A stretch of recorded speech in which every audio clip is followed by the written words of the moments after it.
Let me introduce you to Luisa Grant. Luisa is also one of 10 industry skill advisors funded by the Queensland Government and employed by the Australian Computer Society. Her remit is business and ICT sectors. Luisa is also a long-standing Redlands Regional Jobs Committee member. There's an applause right there. Yeah. And Ambassador, please welcome Luisa to speak briefly about what industry skills advisors can offer your business. Thank you. Good morning, everyone. I have to say I feel like I'm catfishing you because that photo was taken 20 years ago and I don't think I look like that anymore. Just saying. I think it's time for an update. Yes, and I'm an industry skills advisor hosted at ACS, very similar to Eleanor, and I do very different things. So I work probably on strategy more than down on the ground, but I still work with industry on the coal face. Sorry. And I haven't got my glasses on, so hopefully I'm pressing the right button. So I sit within a framework along with the Regional Jobs Committee. So I literally sit on the outside of that framework and I work with the Ministerial Roundtable. And you're probably wondering, how do we fit into that, or how does business fit into that? Well, you actually fit into it very well. So you can see here that we actually look at the quality of jobs and skills training. So we make sure that you actually have a skilled workforce coming through. So when you're looking at recruitment and retention, we want to make sure that you're recruiting and retaining people that are actually skilled and that can do the job. So that's really important. So I sit within this framework and work with industry to make sure that the skilling that's coming through is what your business needs, which is the most important thing. So I look after these portfolios. There is actually 10 others that do this, but you're lucky you get me, which is business and micro business. And you're probably wondering, how does that filter down to you?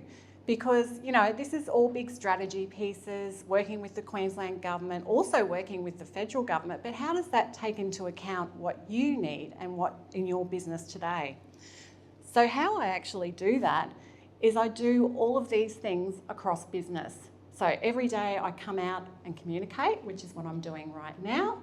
I talk to people, I listen to what's happening, I understand what it's like to actually own a small business, because I've had one myself for 15 years, so I can actually empathise with you and know how hard it is to keep the wheels turning and getting staff and making sure everything's okay.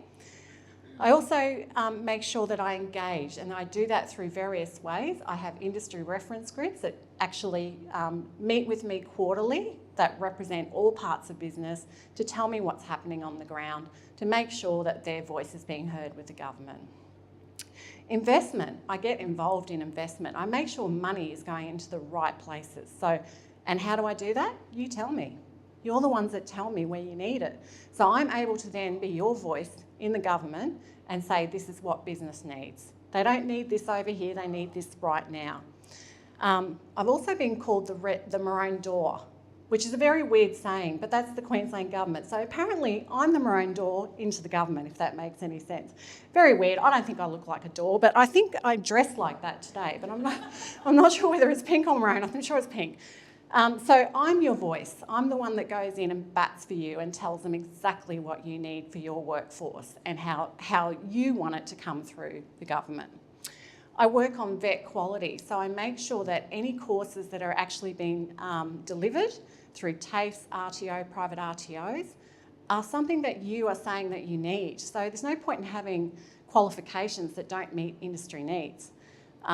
Because at the end of the day, what do we end up with? Skilled people that really don't have the right skills. They're not meeting the needs of industry. Promotion. I'm here today promoting, just so you know. And I get very involved in making sure that Queenslanders have a voice with training.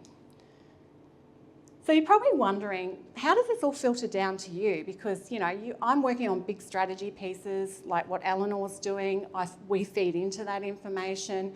We work with the federal government as well, making sure that the federal government's moving in the right direction and Queensland has a voice, because we're actually very different to other states. We're very regional when we look at our workforce.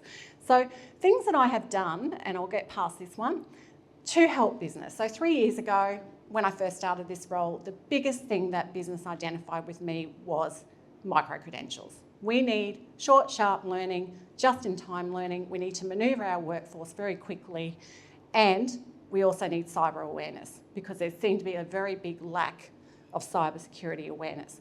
So some of the projects that we've been working on is digital literacy for business. So making sure that people have digital capability within business, including cybersecurity. We were able to establish free micro-credentials through TAFE Queensland and another plan, a Queensland Government plan. From what I understand, 10,000 micro-credentials have been delivered to business, micro-business, free, totally free. So, and these have all come about by the advice that you've given me to say this is what we need. We don't need full qualifications. We need just in time. We want our business to move quickly, not slowly. Who's got time for 2 years? Work experience programs to make sure school kids come through and actually understand certain portions of business, and making sure that we have higher skills available to business as well. So that's pretty much my spiel. I've been wrapped up. If you want to become part of what I do, you're quite welcome to have a chat with me afterwards. As I said, I host industry reference groups. On those industry reference groups, people can actually, that's where you have your voice and say, this is what's happening, this is what I need. So you're quite welcome to come and chat after this event today to see how you can work with that.